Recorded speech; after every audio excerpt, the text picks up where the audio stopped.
So our fourth speaker, last but never least, is Cam Dahl.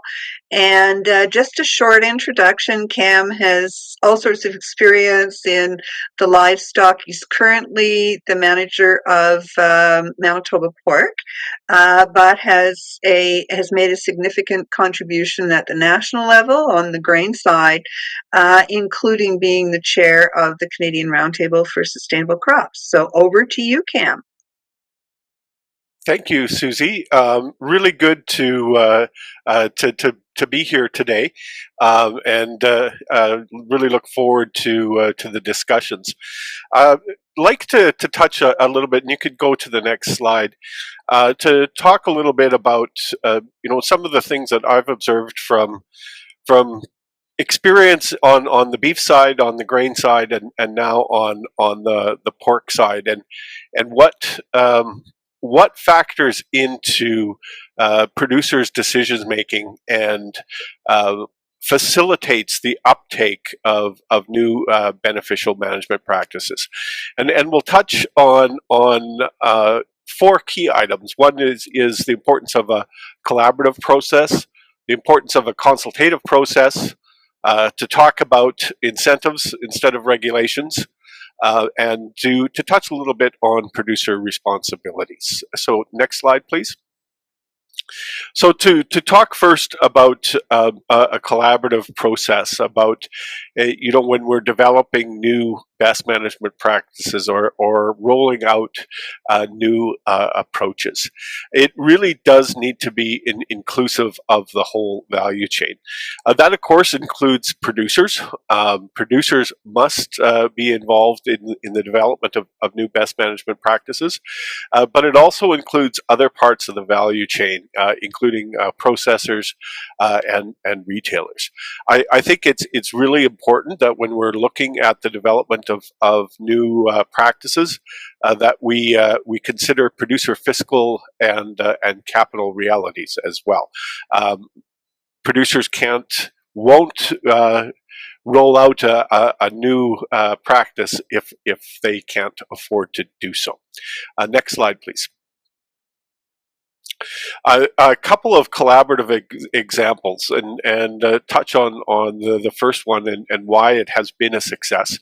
One of those is the Canadian Roundtable for Sustainable Beef and the Verified Beef Program, and that is a sustainability program that has been successful, and it has successfully delivered benefit to producers. And a key reason why this process has been beneficial is the involvement of Cargill and McDonald's in the program. Really that whole value chain approach has been critical to the success of the Sustainable Beef Roundtable, and likewise the Roundtable for Sustainable Crops. And Susie does a fantastic job of steering that program. Hasn't always been easy, but again, the success is it's critical to have the entire value chain. So that's really the first word I would like to leave with you is collaboration. Next slide, please. The next word I'd like to touch on is consultation, and again, this is integral to the development of successful rollouts of sustainability programming. It needs to happen throughout the development of best management practices, and not just at the end. And to go through the best management practice development, to go through consultations, and then to come back and refine the programming. And the two examples that I gave on that were the Roundtable for Sustainable Beef and the Roundtable for Sustainable Crops. Really did both go through that iterative process, talking to producers and involving producers throughout the way. Next slide, please. A couple of key principles in consultations. One is the principle of no surprises. So that people know, or the community knows, producers know what is in the programming and what is being talked about throughout the process, and not just getting a surprise, you shall do this at the end. And I'd also say that you can't necessarily assume that the people around the table are carrying out that consultative process. We really do have to tap organizations on the shoulder and say, hey, this is your responsibility to go talk to Manitoba farmers or go talk to Ontario farmers, and really make that consultation an explicit part of best management practice development. Next slide, please. And finally, I'd like to touch a little bit on the carrot versus the stick, and this is really a key message for governments. New technology and new approaches don't always work as they're expected. There is a risk in innovation.